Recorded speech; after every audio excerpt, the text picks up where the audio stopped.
I'm going to be giving a tutorial on problem 3 of the first physics midterm. The first problem states two identical cannons both fire projectiles of mass m at speed v0. One cannon is placed on top of the ground, the other at the top of a tower at height h above the other cannons. The two cannons are aimed directly at each other, so the lower cannon makes an angle of theta with the ground as seen in the diagram. Surprisingly, if the cannons are fired simultaneously, the projectiles will collide.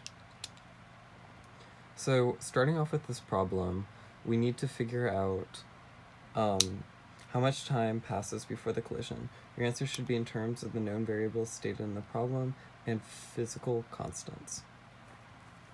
So, since the forces are constant,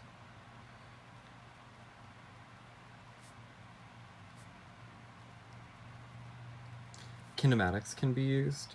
As such, we're going to be using the kinematic formula. Change in x is equal to VO to the x times t plus 1/2 t squared. So we know that the projectiles are going to collide halfway in between each cannon, because if you look at the triangle and use SOHCAHTOA, you discover that they have the same velocity in the x direction. So we're going to focus on the furthest cannon to the left. We're going to be using this angle. So tan of the angle we're given is equal to opposite over adjacent. As such, the adjacent is equal to opposite over tan of angle.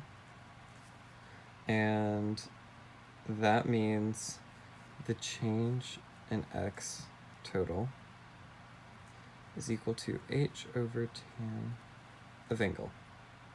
We only want to deal with where the projectiles collide. They're going to collide halfway, so this is going to be half of that.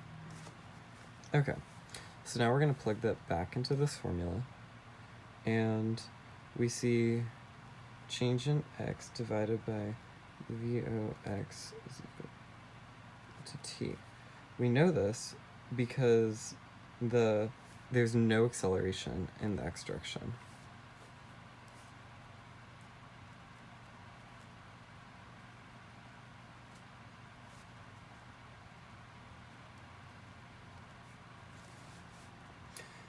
As such, we get t is equal to h over 2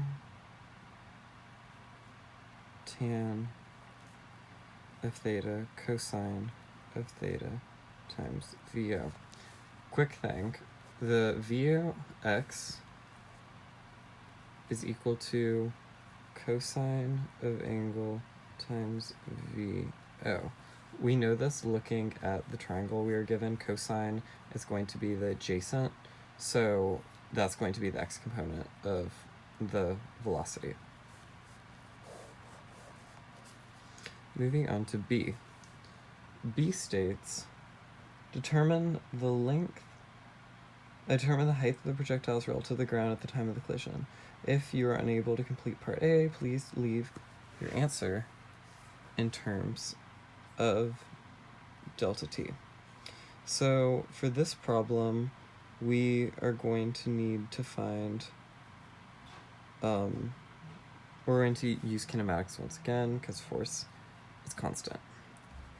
Because we only have gravity acting on it, and that is remaining constant because it is given.